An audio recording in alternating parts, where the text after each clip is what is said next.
पर मैं कनिका।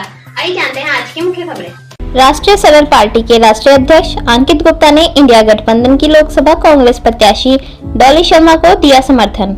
आगे की खबरें जानने के लिए बने रहिए चीफ एडिटर दीपमाला के साथ न्यास न्यूज चैनल पर। धन्यवाद।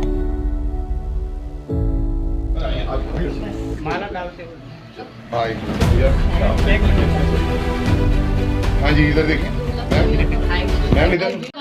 डॉली शर्मा जी एक लायक प्रत्याशी हैं, एक महिला शक्ति हैं। यहाँ पे जिस तरीके की दुखों का, परेशानियों को लोगों को सामना करना पड़ रहा है, मुझे पूरा विश्वास है ये यहाँ से जीतेंगी और लोगों को जो समस्या यहाँ पे सामना करना पड़ रहा है उन समस्याओं का निदान होगा। जी का धन्यवाद करती हूँ, मेनका जी का धन्यवाद करती हूँ और मेरे भाई यहाँ खड़े हैं उनका भी धन्यवाद। आलोक गुप्ता जी, उनका भी मैं धन्यवाद करती हूँ कि उन्होंने मुझ पर विश्वास किया, उन्होंने मुझ पर अपना विश्वास जताया कि मैं उनके काम कर सकती हूँ। और मैं आपके माध्यम से कहना चाहती हूँ कि मैं उनके उस विश्वास पर खरा उतर के दिखाऊँ। ठीक है, बहुत बहुत धन्यवाद। है और लूट की खबर व्यापारियों की, दुकान दिन दहाड़े सुनारों की, और कितनी लूटती है। मोबाइल छिनते कॉलोनियों में, चेन खींच ली जाती है। सुरक्षा की ये बात करते थे। मैं तो बार बार बोलती हूँ कि तुम्हारे नारे उल्टे हो गए, बेटी बचाओ बन गया बलात्कारी बचाओ। भाई ऐसे ऐसे लोगों को तुम बचा रहे हो, है कि नहीं? पहलवान खचड़ी जा रही है और तुम किसके साथ खड़े हो? भाई बेटियों की इज्जत में ना धर्म है ना जात है, सबकी है, बेटियां सबकी होती है, सबकी है। खोड़ा में देखो गंगा जल कह कह के गंगा जल आएगा, गंगा जल आएगा, गंगा जल आएगा। खोड़ा में नहीं है पानी, कड़कड़ में टैंकर से खरीद के पानी पी रहे हैं। भोपरा DLF कॉलोनी कहीं नहीं है, वहाँ डिफेंस एनक्लेव, पीने लायक पानी नहीं है। सूर्यनगर जैसे इलाके में गंदा पानी आता है। गंदा पानी इधर देखो आप, इधर कॉलोनी है शास्त्री नगर के पास, वहाँ गंदा पानी। तो मतलब है क्या? उत्तराखंड और पूर्वांचल का इतना समाज यहाँ रहता है, छठ के घाट तोड़वाए, अतुल गर्ग नहीं तो तोड़वाए विजयनगर की तरफ छठ मैया के घाट है। जब तुम्हें छठ मैया का महत्व ही नहीं पता, तुम घाट तोड़वा रहे हो। ऊपर से भाई उत्तराखंड भवन, उत्तरांचल भवन और पूर्वांचल भवन, उनका व्यवसायीकरण कर रहे हो तुम। तो मतलब तुम तो आस्था के साथ हर तरीके से खिलवाड़ कर रहे हो, है कि नहीं है? तो हम तो सीधा कह रहे हैं भाई, गाजियाबाद के मुद्दों पे ये चुनाव है, हम हमारे लोगों के साथ खड़े हैं। तुम्हें नौकरी और तुम्हें उससे कमाई करनी होगी, हमें नहीं करनी। हमें लोगों के लिए काम करना है। और एक बार भगवान आप सब आशीर्वाद दो और एक बार ये पता चले, दूसरे को मौका मिले, क्योंकि बार बार इन्हें ये घमंड आ चुका है कि ये तो हमारा गढ़ है, यहाँ कुछ नहीं बदलेगा। तुम घर में टिकट लेके बैठ जाओ जेब में, तुम घर बैठे जीत जाओगे। इन्हें ये घमंड है, इसीलिए मीडिया को कभी बंदर कहते हैं,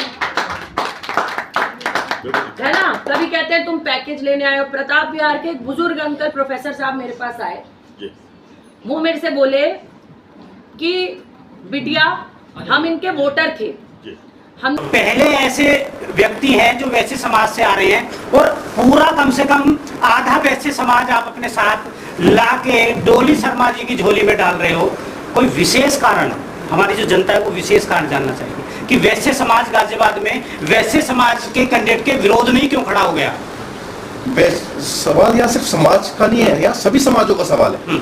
आप ये देखो कि जमीनी स्तर पे कौन कार्य कर सकता है। आज मेरे को लगता है कि डोली शर्मा जी ने जिस तरीके से मेनका शर्मा जी से बात करी, उन्होंने फोन पे संपर्क किया, मुझे विश्वास हुआ कि जो सांसद प्रत्याशी लोगों के घर घर जाके मैंने इनकी फोटो देखे, मैंने इनके वीडियोस देखे हैं, तो मुझे विश्वास हुआ कि हाँ ये वाकई में ये शहर के लिए कुछ ना कुछ करेगी। और रही बात दूसरे, आप देख लो भाजपा ने जितने भी प्रत्याशी उतारे हैं, इन्होंने पैराशूट कैंडिडेट उतारे, इन्होंने जमीनी स्तर पे कोई कैंडिडेट उतारा ही नहीं। यानी आप ये कहना चाह रहे हैं कि अतुल गर्ग जी जीतने के बाद गायब हो जाएंगे, डोली शर्मा जी कहीं ना कहीं मैदान में रहेंगी और जनता के बीच रहेंगी। जीतने के बाद गायब क्यों हो जाएंगे? वो तो पहले भी गायब रहते थे, पहले भी लोग काम कराने के जाते तो कितना मिलते थे। लेकिन हाँ, हमें विश्वास है कि डोली शर्मा जी से जैसे हमने बात करी है और मेनका जी ने बात करी है, तो हमें विश्वास है कि हाँ ये गाजियाबाद के लिए काम करेगी। और गाजियाबाद की जो जनता है, गाजियाबाद की जनता के लिए भी एक कहीं ना कहीं एक बहुत अच्छा मौका है बदलाव का, क्योंकि गाजियाबाद की जनता भी उठ चुकी है। और वैश्य समाज के लोगों की अगर आप बात करो तो वैश्य समाज के लोगों क्या ही काम नहीं करते हैं अतुल गर्ग जी, तो और किसी समाज के काम क्या करेंगे वो? डोली शर्मा जी, आज इतिहास में गाजियाबाद में पहली बार ऐसा होने जा रहा है कि वैश्य समाज कैंडिडेट से नाराज है और कहीं ना कहीं आपको पूरे दल बल से गाजियाबाद में समर्थन दिया जा रहा है, क्या कहना चाहेंगे? देखिए, हमारा देश विभिन्नता में एकता के लिए जाना जाता है जी। हमारे देश में हमेशा से ये रीत चल के आई है और हमारे सनातन धर्म में कहते हैं वसुदेव कुटुंबकम, मतलब सबको साथ लेकर चलना। मुझे लगता है कि मुझे हर जाति हर धर्म को साथ लेकर चलना चाहिए। ये हमारा सबसे बड़ा धर्म है जो हमारा सनातन धर्म सिखाता है। और मैं आज आपके माध्यम से सभी धर्म और सभी जातियों के अपने भाई बहन बड़े बुजुर्गों को हाथ जोड़कर अपील करना चाहती हूँ कि अपनी बेटी को आप अपना मत दीजिए, अपनी बेटी पर आज आप विश्वास करिए। मैं हारने के बाद भी आप लोगों के बीच रही, चाहे बाढ़ आई हो लोनी में, करेड़ा में, चाहे मुरादनगर की छत गिरी हो, चाहे खोड़ा के पानी की समस्या उठानी हो, चाहे कोरोना में दिन रात बेड, दवाई, इंजेक्शन और शमशान घाट में लोगों के अंतिम संस्कार। डॉली शर्मा को वोट करें, डॉली शर्मा ही जीतनी चाहिए। थैंक यू, आभार। Dolly Sharma, thank you Gupta ji, thank you भैया।